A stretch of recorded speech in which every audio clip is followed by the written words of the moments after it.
All right, welcome to Life Extension Live. I'm Dr. Mike, your host, and that is Dr. Crystal. Dr. Crystal. We're talking about the set point theory of weight. Kind of controversial, still a theory, what have you, but I'm going to try to explain it in my own little terms real quick. Is that okay? Sure. So, people go on diets. We're not talking about specific diets. They lose weight. They love it. They're looking good. But inevitably, for many, many people, maintaining that is difficult.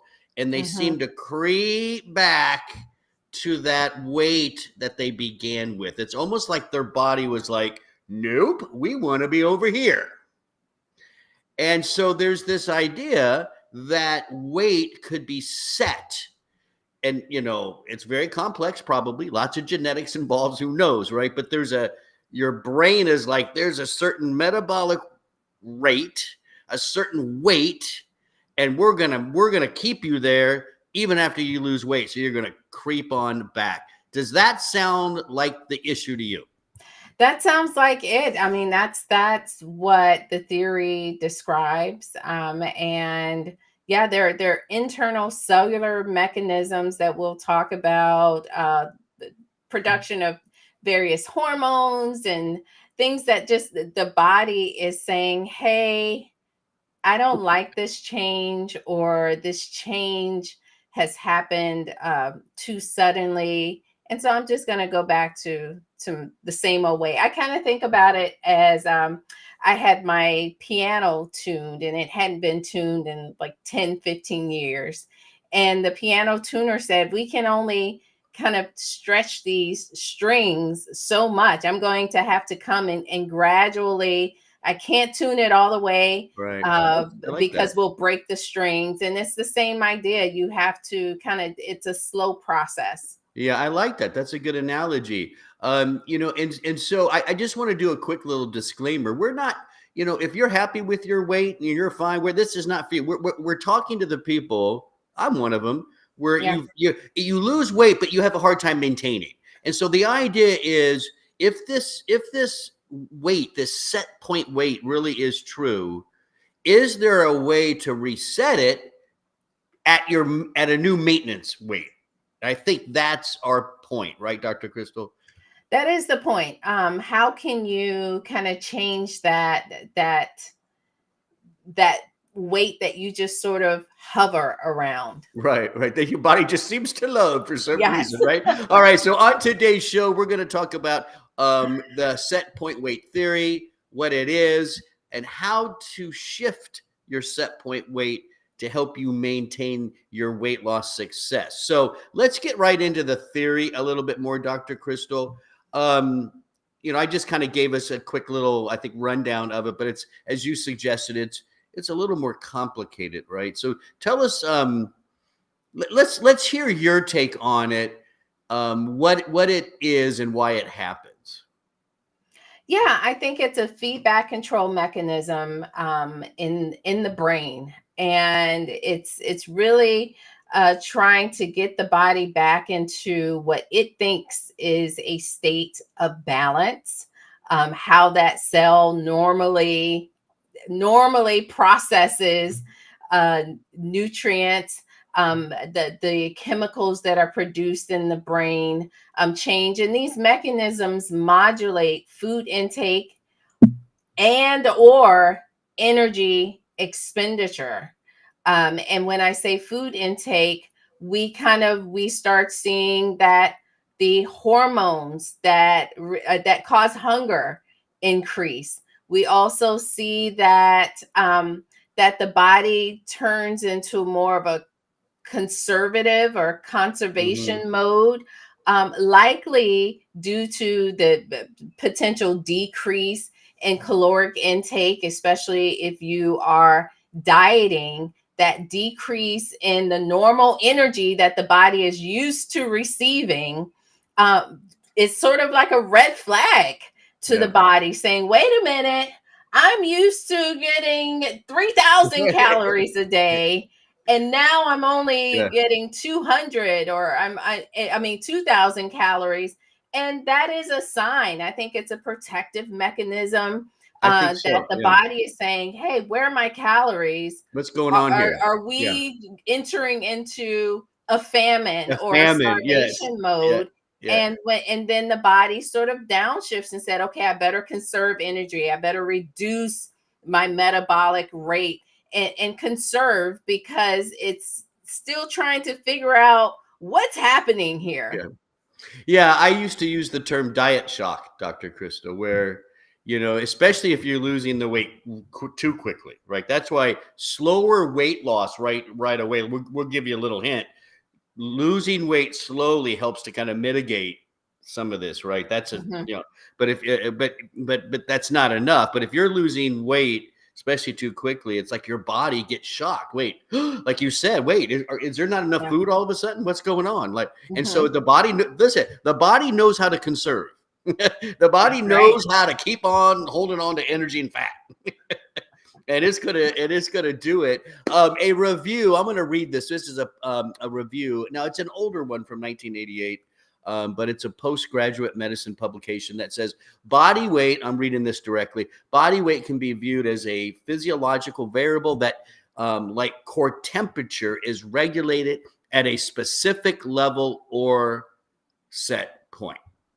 So you could almost think of it, Dr. Crystal, as temperature, right? If you get a Yeah. fever, eventually your body wants to bring that down. If you're too cold, the body tries to bring. So temperature has a set point. It's kind of the same thing.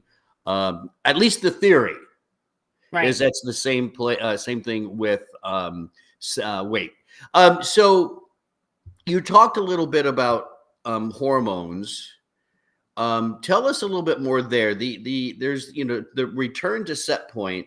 There's an increase in hormone signaling. Is there one in particular that really is increased that's going to make you want to eat more?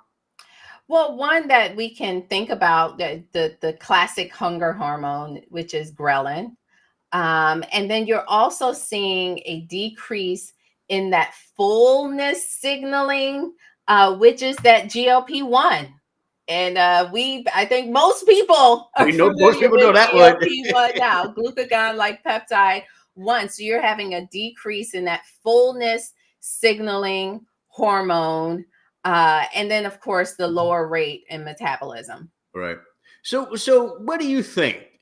Because this is a question out there in Google land, right? We like to follow that, right? We like to Yeah. look at what people are asking, making sure we're being relevant with our content, all that kind of stuff. Hmm. And the question is, can you shift your set point weight?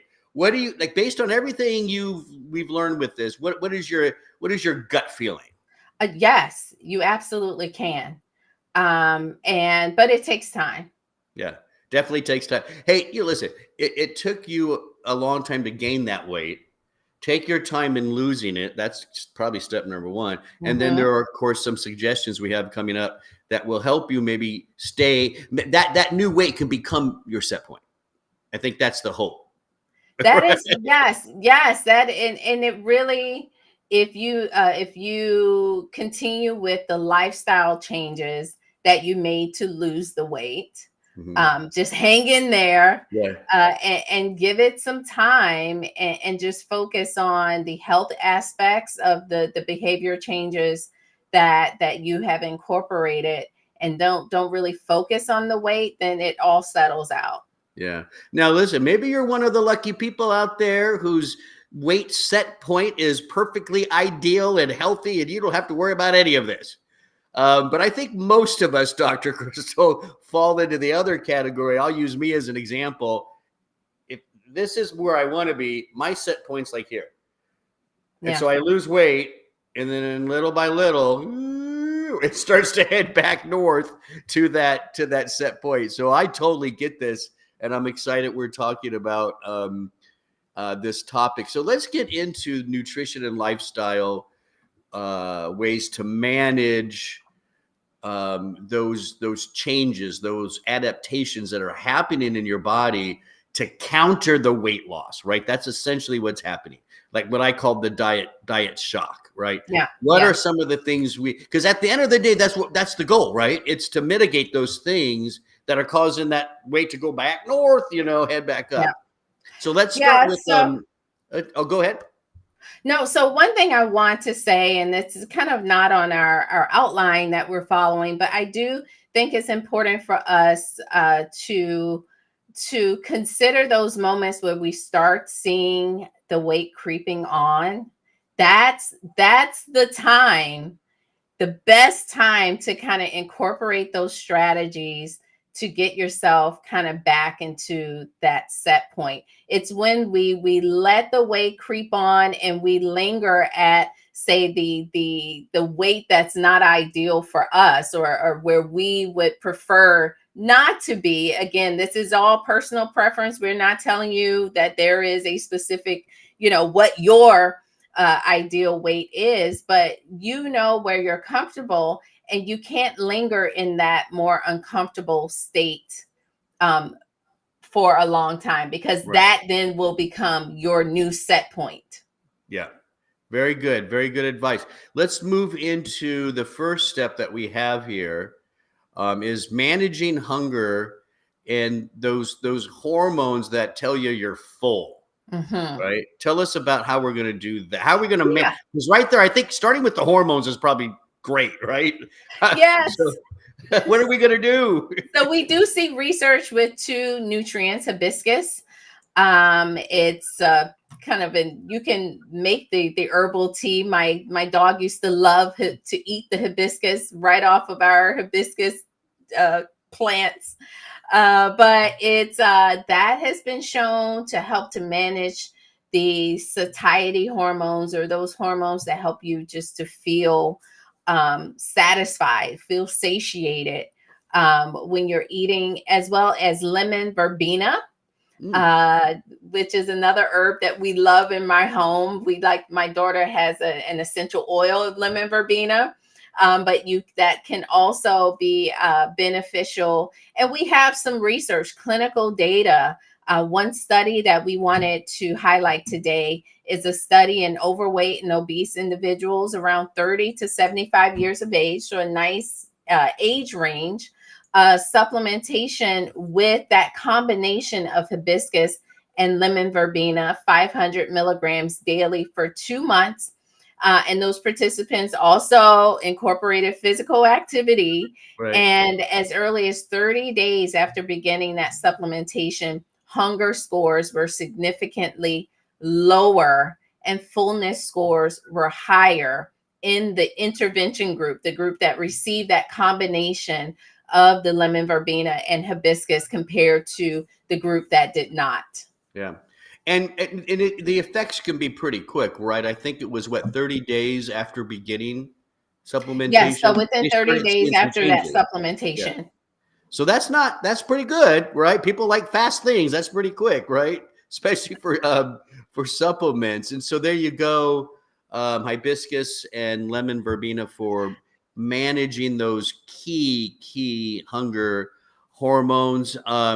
There was also, if I'm not mistaken, in this combination, an increase in that GLP-1, right? Yes, that's exactly what I was about to say. There you go. You did. These are herbs that have been shown in the research.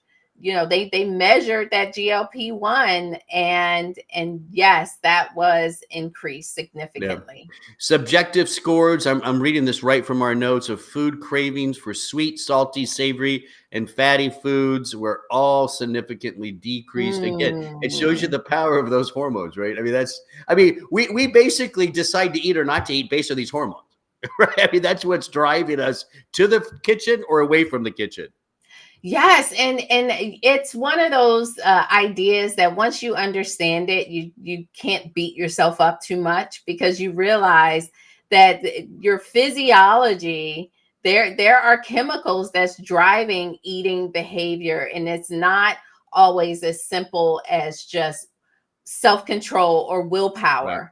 Right. I'm not a big fan of someone, you just have to push back the plate. Not if there are hormones telling Yeah. you to eat, Don't eat, eat, eat, eat. eat. Yeah, and I appreciate. Yeah, so just considering all that, help yourself out, right? Don't feel you have to just push the plate away. Think about hormones and how I can influence them.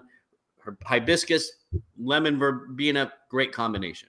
Yes, and just to bring this back to the subject at hand, just to remind our listeners, if you're just joining, we're talking about individuals who are maybe they are exercising, they're trying to maybe scale back on their caloric intake, but all they can think about is eating food.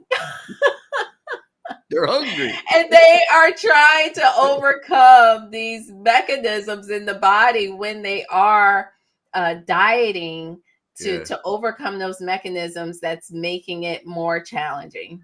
Yeah. So let's go on to the second thing you can do to help kind of mitigate the body's desire to put that weight back on, getting back to your set point, maybe resetting your set point to a little lower ideal weight. Number two, we just talked about hormones. Number one. Number two is promoting metabolism. And the first thing there is energy expenditure. Tell us about that. Yeah. When you lose weight, as we mentioned earlier, your body sees it as energy deprivation. It's saying, where are my calories? I Right. need these calories to run this body. And so there are things, the nutrients that you can add in, DHEA, which is a hormone, as well as 7 keto DHEA. It's a metabolite of DHEA that's not feeding into the hormone pathway. So you have a couple of options there. But both of these nutrients have been shown to increase thermogenesis There or you go. energy expenditure in the Mhm. body. Yeah. And we have research. I love the research with 7 keto DHEA. The participants in one particular study, they reduced their caloric intake. They were exercising. And there was a group that just had the diet and exercise program, and the group that combined that diet exercise program with 7 keto DHEA did have more weight loss in Yeah. that study. So we do see research with that. I like, and I'm glad you brought it up that 7 keto DHEA is kind of a dead end in the hormone cascade. So if you're worried about hormones and changing your hormones, all that kind of stuff, 7 keto DHEA is safe for you, right? It doesn't go down other hormonal pathways. It's really just focused on what's called thermogenesis. So that's a good choice for people. Yes. Speaking of thermogenesis, capsaicin, a lot of new research. Actually, the research continues to come out on capsaicin. That's that stuff that makes peppers hot. Ooh, that we like so much. That I like so much. I know Dr. Crystal does too. Tell us about what capsaicin is doing to help with thermogenesis. So it's activating your sympathetic nervous system, or that fight or flight response, which is reducing appetite, increasing that energy expenditure, as well as fat breakdown. Yeah, And that's what we want. I mean, that's right. when you are trying to kind of lose or shed a few pounds, you want to lose it from the fat reserves, not from your lean muscle. Yeah. I like my hot peppers. For me, there's this, if I'm doing the right hot pepper, it gives me like this cool little feeling, even though it's burning my mouth. But boy, there are some that overdo it for me. I know you could probably eat a lot hotter than I can, I think. I know we talked about some of our preferences when we were ordering Indian food. I Indian can food, handle right? it And pretty I hot. think you tend to go hotter than I do, like on the soups and stuff. But anyways, capsaicin is a good way to go. Whey protein. Hey, protein, protein, protein. There's nothing more metabolically active in your body than muscle protein. So you want to increase protein intake. You're going to talk about growing muscle tissue. They even, whey protein itself, Dr. Crystal, if I'm not mistaken, also helps with some of those hormones as well, and overall promotes thermogenesis, right? Yes, and what whey protein also has been shown to do in clinical trials is preserve lean body mass. That's So key. again, when we talked about whenever you are dieting, you are kind of restricting those calories, you need to hold on to your muscle because, as you mentioned, the muscle is more metabolically active. I said, I want to be that person. If I'm just going to be a couch potato, I want those muscles still burning calories for me. Try to figure that out, right? Yeah, but it is very important because and I think this is another reason that slower weight loss is better. When you're losing weight loss slowly, like a pound a week or so, pound and a half a week, you tend to preserve that itself helps to preserve the muscle. But if you're doing it so quickly, if your calories have been restricted so low, listen, the body's going to get its energy. And it's going to get it. It's going to burn its sugar stores. It's going to burn the fat stores. And then guess what's left? Your muscle. Yes, it's going to start burning that. So slower, gradual weight loss is the key way to go. Exercise. I mean, it's just, of course, exercise. But I think it'd be nice to give people some facts about it rather than just saying exercise. Why do we say that, Dr. Crystal? Is there any real evidence that exercise is going to help me maintain a higher metabolism? Yeah, it's really that stress of the exercise that's reducing that drop in the resting energy expenditure that you see whenever you are dieting, as well as increasing the total energy expenditure. So that's where that exercise is coming. It couples the calorie restriction and the weight loss, and often people they may be successful with cutting the calories, but they're not moving. Yeah. And then you have the person who's moving, but because they're moving, they think that they can eat whatever they want. And so that really that perfect combination, you have to combine it all together. Calorie And restriction. that is going to give you that sustained weight loss. Yeah. And think about this too. We just mentioned maintaining muscle mass, how important that is. Exercise is a great way to do that. That right there is going to feed into a higher metabolism.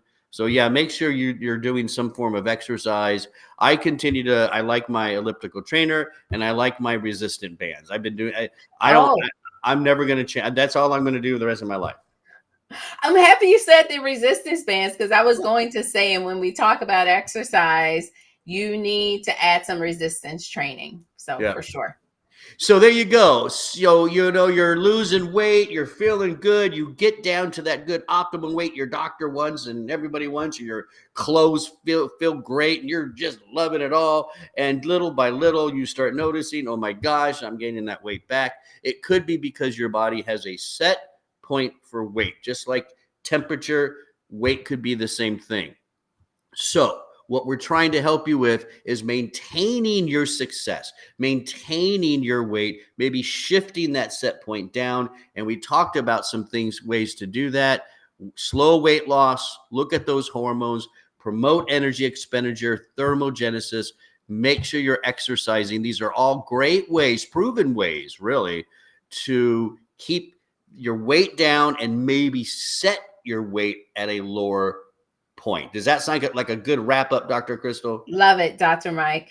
All right. Now, if you want more, we got a lot more. There is Life Extension's basic weight loss panel blood test that can take a look at all this kind of stuff.